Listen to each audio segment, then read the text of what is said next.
तो चलिए कहानी शुरू करते हैं। अगर आप लोग चैनल पर नए हैं तो चैनल को सब्सक्राइब लाजमी करें। इस कहानी की शुरुआत लिसा नाम की एक लड़की को दिखाते हुए रहती है, जो एक आर्टिस्ट है और पेंटिंग भी बड़े शौक से बनाया करती थी। दरअसल पेंटिंग के जरिए से उसका घर खर्च चलता है। फिलहाल इस वक्त वो एक ऑर्डर को पूरा करने के लिए गाँव जा रही थी। तभी रास्ते में उसकी मुलाकात होती है ट्रेसी नाम की एक लड़की से, और ट्रेसी के साथ में टोनी और मेडी नाम की एक लड़की भी थी। और ये तीनों फ्रेंड जंगल में टूर करने के लिए जा रहे थे। रास्ते में लिसा इनसे बात करती और इनके बीच में जान पहचान हो जाती है। जिस गांव में लिसा अपने काम को करने के लिए जा रही थी, उस गांव की थोड़ी दूरी पर एक जंगल भी था। उसी जंगल के अंदर ये तीनों रोज घूमने के लिए जा रहे थे।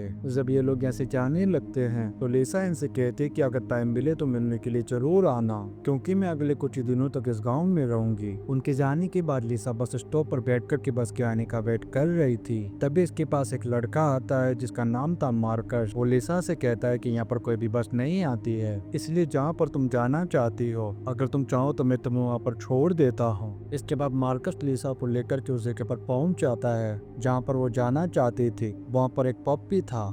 तब मार्कस लिसा से कहता है कि मैं इस पब का मालिक हूँ, इसलिए जब कभी भी तुम्हारा ड्रिंक पीने का मन करे तो तुम यहाँ पर आ जाना। इसके बाद लिसा एक घर में जाती है जहाँ पर उसकी मुलाकात रेचल नाम की एक औरत से होती है। रेचल उसे लेकर के जाती है घर के अंदर और उसे एक पेंटिंग दिखाती है जो पूरी तरीके से जली हुई थी। वो लिसा से कहते कि ये पेंटिंग पूरी तरीके से खराब हो चुकी है, अब तुम्हारे पास सिर्फ 2 हफ्ते का टाइम है इसे ठीक करने के लिए। और रेचल लिसा से कहती कि मुझे लगा कि तुम्हारे डैड आएंगे इस पेंटिंग को ठीक करने के लिए। तब लिसा कहती कि उन्होंने मुझे भेजा है और मैं इस काम को बहुत ही अच्छी तरीके से कर सकती हूँ। अब लिसा बगैर टाइम वेस्ट किए अपने काम पर लग जाती है। जब लिसा पेंटिंग को ठीक कर रही थी तभी उसे गाना सुनाई देता है जो घर की छत पर एक लड़की गा रही थी। दरअसल उस लड़की का नाम एम्मा है और वो रिचर्ड की बेटी थी। जब लिसा उसके करीब जाती है तो वो अचानक से लिसा को देखकर किन्या से भाग जाती है। वहीं दूसरी तरफ हम उन 3 दोस्तों को देखते हैं जो जंगल में घूमने के लिए गए थे। तभी अचानक से टोनी को एक आवाज सुनाई देती है और वो पीछा करना शुरू कर देता है उसका।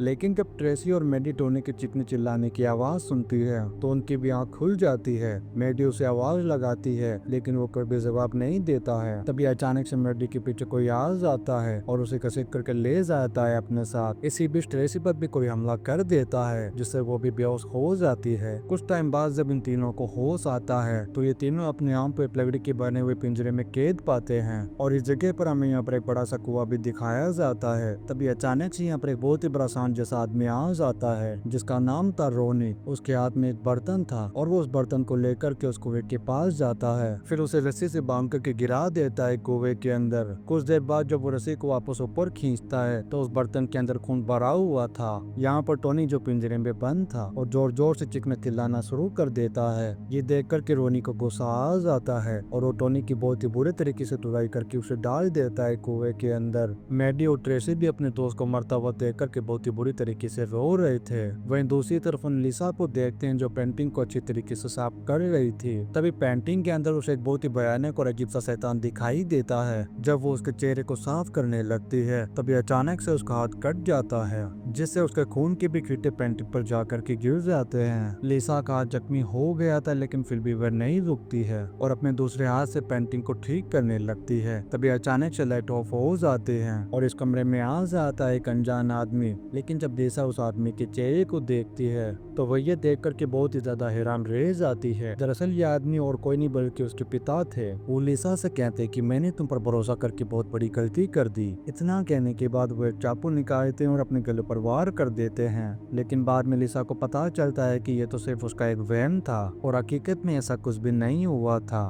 अब वो काफी थकी होने की वजह से वो चली जाती है आराम करने के लिए। जब लिसा यहाँ पर सो रही थी तभी उसके कमरे में एक औरत आती है जो निकट हालत में थी। वो लिसा के बगल में सो जाती है और उसके पूरे बदन को टच करने लगती है। लेकिन जब उसका हाथ गले तक पहुंचता है तो वो लिसा के गले को दबाने लगती है। तभी अचानक से आंख खुल जाती है लिसा की। यहाँ पर हमें पता चलता है कि वो दिन में बैठे बैठे सपने देख रही थी। लेकिन जब वो उठ करके देखती है तो उसे पेंटिंग में वैसा इंसान दिखाई देता है जैसा उसने सपने में देखा था। इस चीज को देख कर लिसा बहुत ही बुरी तरीके से घबरा जाती है और सोचने लगती है कि आखिर ऐसा कैसे हो सकता है। तभी रूम के अंदर एमा आ जाती है और वो लिसा से कहती कि तुम इस पेंटिंग को ठीक मत करना, क्योंकि अगर तुमने इसे पूरी तरीके से ठीक कर दिया तो इसके अंदर जो शैतान है वो आजाद हो जाएगा और फिर उस शैतान को कंट्रोल में करना बहुत ही ज्यादा मुश्किल हो जाएगा। लेकिन लिसा को लगता है कि ये एमा का सिर्फ एक इमेजिनेशन है, इसीलिए वो उसकी बातों पर ज्यादा ध्यान नहीं देती है। अब वो अपने मूड को फ्रेश करने के लिए पहुंच जाती है मार्कस के पब में और वो मार्कर के साथ बैठ कर ड्रिंक करती है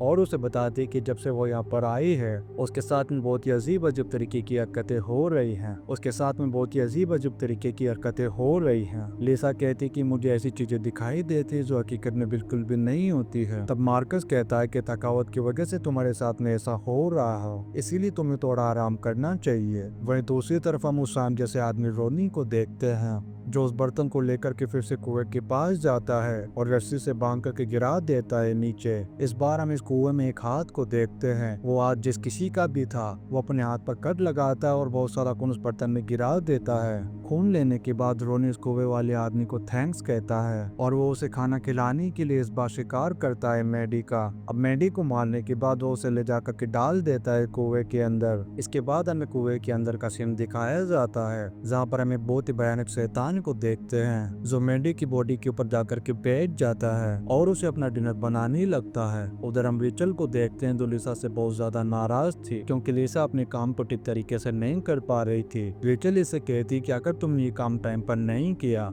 तो तुम पर पेनल्टी लगा दी जाएगी और उसकी वजह से तुम्हारा स्टूडियो भी बंद हो जाएगा, साथ ही तुम्हारे पिता का भरोसा भी तुम पर से उठ जाएगा। इसीलिए मैं चाहती हूँ कि जितना जल्दी हो सके तुम इस काम को पूरा करे। आखिर रिचल इतना जल्दबाजी क्यों कर रही थी इस पेंटिंग को ठीक करवाने की? ये बात लिसा को बिल्कुल भी समझ नहीं आ रही थी। फिर जब रात होती है तो लिसा अपने रूम में जाकर के सो जाती है। तभी उसके रूम में दो लोग आते हैं। अचानक से जब लिसा की आंख खुलती है तो वो टोनी और ट्रेसी को देखती है। टोनी बहुत ही बुरी हालत में था और व्हीलचेयर पर बैठा हुआ था। ट्रेसी भी काफी जख्मी हालत में थी और वो लिसा से कह रही थी कि हमें बचा लो। दरअसल लिसा इस बार भी एक सपना देख रही थी। इस भयानक सपने को देखने के बाद लिसा को बिल्कुल भी नींद नहीं आ रही थी, इसलिए वो चली जाती है मार्कस के पास, जहाँ पर वो मार्कस को अपने इन भयानक सपनों के बारे में बताती है और कहती कि मैं अपने इस काम को अधूरा नहीं छोड़ सकती क्योंकि मेरे पिता का भरोसा मुझ पर से टूट जाएगा। ये सुनकर के मार्कस कहता है कि अगर ऐसी बात है तो तुमसे जितने जल्दी हो सके अपने काम को खत्म कर दो ताकि तुम यहाँ से जा सको।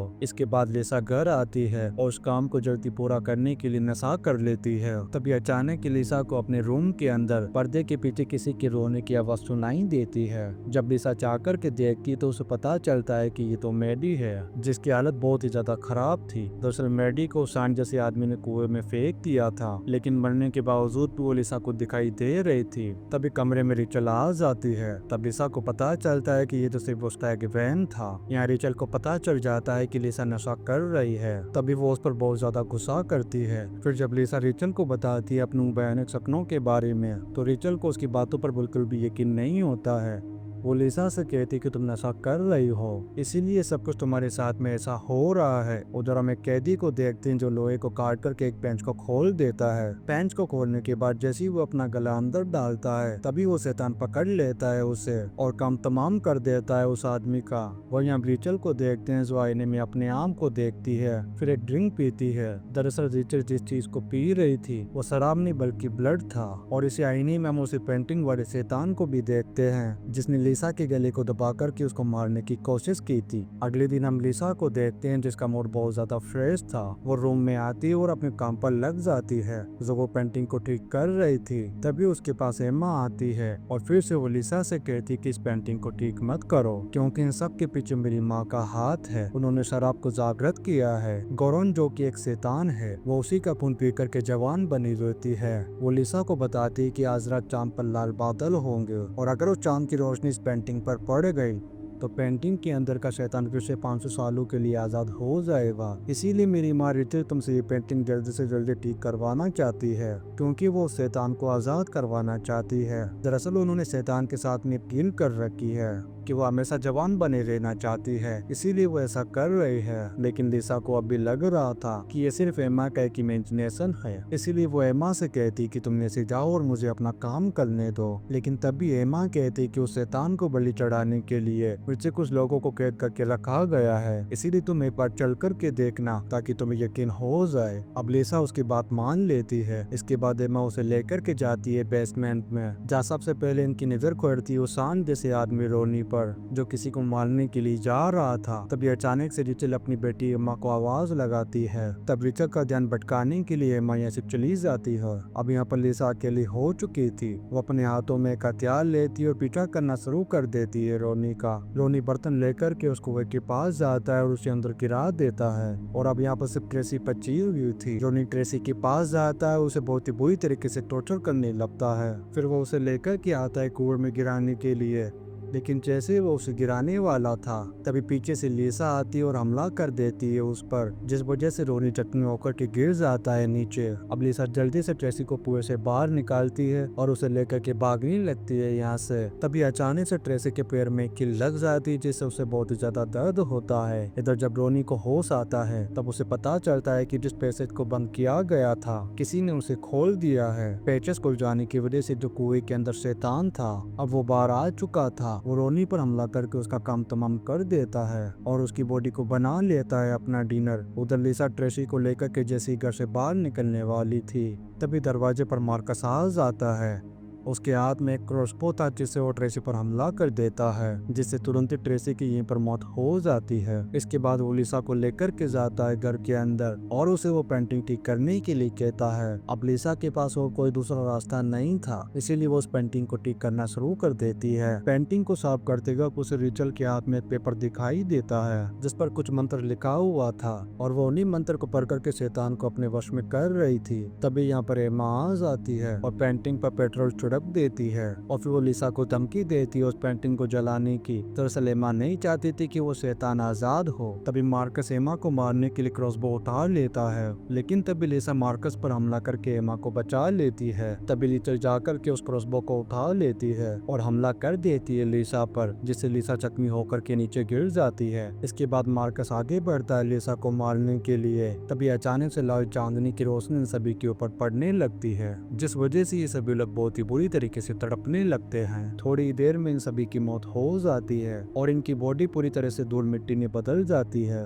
इन सभी की मौत हो जाने के बाद हमारे सामने आता है माँ का असली चेहरा। दरअसल वो एक बुरी औरत थी जो एक लड़की की शक्ल में थी, क्योंकि उसे भी अब मक्ति मिल चुकी थी। इसके बाद लिसा वहाँ से जाने लगती है। तभी वो उस कुएं वाले शैतान को देखती है जो उसकी की तरफ आ रहा था। लिसा उस शैतान को देख कर के फौरन दरवाजे को बंद कर देती है और उस पेंटिंग के पास जाकर के साफ करने लगती है उसे। फिर उन मंत्रों को पढ़ने लगती है जो उस कागज पर लिखे हुए थे। लिसा के मंत्र पढ़ती वो शैतान उसके कंट्रोल में आ जाता है। इसके बाद हमें 3 साल बाद का सीन दिखाया जाता है जहाँ पर हम लिसा को देखते हैं जब इस पूरी जगह की मालकिन बन चुकी थी और बेसमेंट में जिस जगह पर लोगों को कैद करके रखा जा रहा था वहाँ पर उसने अब उस शैतान को कैद करके रखा हुआ था और वह अब रोजाना उस शैतान की बॉडी से खून निकालती है और उसका एक्सपेरिमेंट करती लेती है। दरअसल वो इस एक्सपेरिमेंट के जरिए से कुछ हासिल करना चाहती है और इसी सीन के साथ ही कहानी द वेल ये पर खत्म हो जाती है। वीडियो कैसा लगा आप लोग कमेंट करके लाजमी बताएं। तो अगर आप लोग चैनल पर नए हैं तो चैनल को सब्सक्राइब लाजमी करें। आप लोग वीडियो को like and comment share and subscribe लाजमी करें। मिलते हैं नेक्स्ट वीडियो में। Thank you.